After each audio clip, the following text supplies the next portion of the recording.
is there any advice you give to other women who are going through this, either abused by their husband? There's abuse in so many ways, and it's so prevalent. Well, it's normally coming from somebody you know.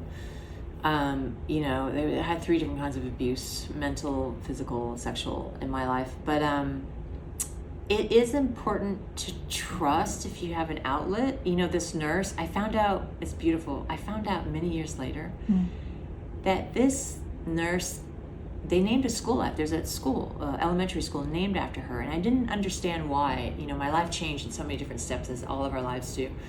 But when I finally healed myself, yes, and I went back to understand, because you have to go back to understand and break up all those parts in your lives, I found out they named an elementary school after her.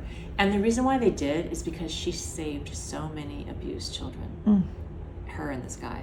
And they named a school after her, but she's no longer with us. But they named a school after her because she was saving kids. So my advice is, reach out, whether it's a community center, someone can help you. There were people working with my parents at the time that were petrified that I wasn't going to make it.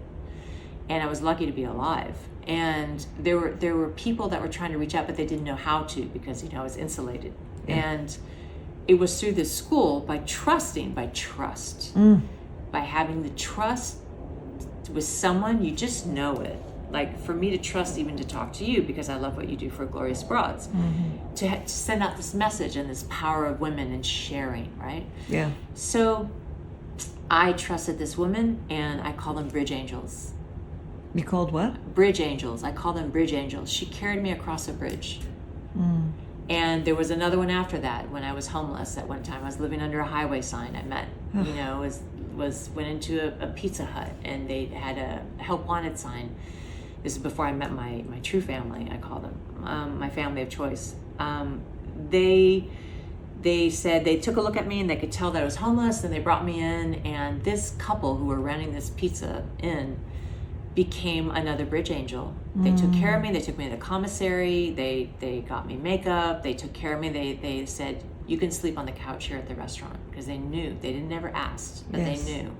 So that's a trust, and I feel that by trusting and letting yourself be open to your destiny, you're going to be taken care of, because you have to trust in the universe. You really do.